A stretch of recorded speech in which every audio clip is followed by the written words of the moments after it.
hello, fellow Toastmasters. Any guests here? Steve, right? Yes.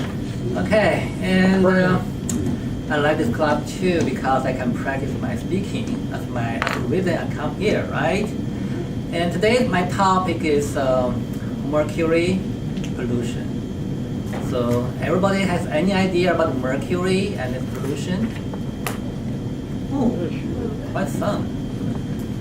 Okay, and because why I'm talking this topic, and I am a PI of a scientific research project, a study of wildfire effects on mercury and methyl mercury generation and the pollution in our water bodies. So that's why I took a lot of time to study this topic. I want to share some information to your guys. And so firstly, I want to give some general information of where the pollution mercury coming from. And secondly, what is the toxic form of mercury? And third one, I want to give you some tips if you want to, how to prevent mercury or methyl mercury pollution. I don't know if I have enough time to do that three stuff. Firstly, where the mercury coming from? It's mostly from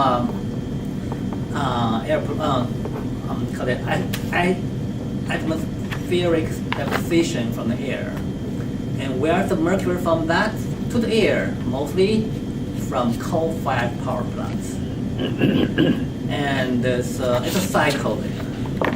And ironically, in the western side, we have a lot of mercury pollution, mercury site, because we have the gold mining history here. So that's also another local pollution source, secondary to the air pollution. And this, the things is, according to investigation, some study, there's a North Pole, South Pole. It took out some ice core to study the mercury pollution along history, 1,000 years. And it started to rise until the revolution, called the Industrial Revolution, and recently kind of dropped. That's a good sign. And but for another thing is for our California, one thing is almost all the water bodies, reservoir lakes, and there's a warning for the mercury, methyl mercury pollution. Means almost all the lakes cannot directly eat the fish. And the most toxic form of mercury is methyl mercury. It's not mercury itself, it's methyl mercury. And it can, it can toxic our nerve system, immune system. How that will happen?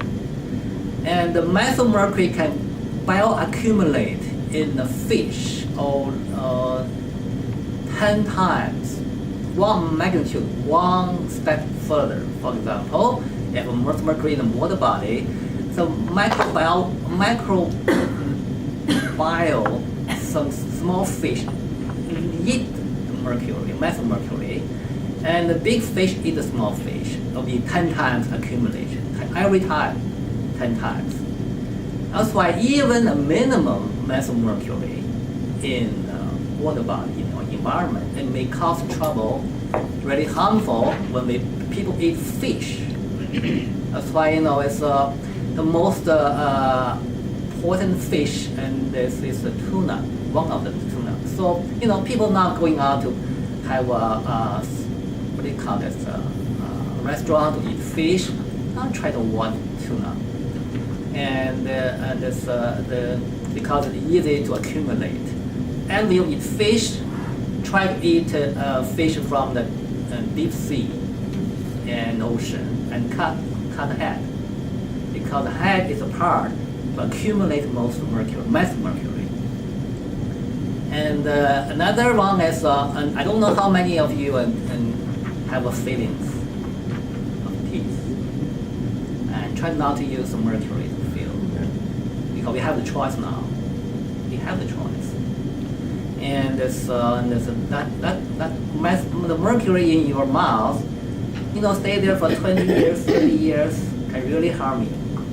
And as a matter of fact, before this administration, the EPA tried to regulate this stuff, and it's already started try to prevent dental clinic to use this mercury as a filling. But it stopped. The program stopped because of new administration. So that's kind of thing you want to avoid. And the method I'm trying to talk about. Okay, the post-fire effect. The fire can also can reduce the methyl mercury pollution in our soil because the fire evaporates stuff. It also can activate that. So the methyl mercury form increased post-fire, but total mercury concentration decreased. It's kind of complicated situation here. Okay, and that's my talk today. Thank you very much.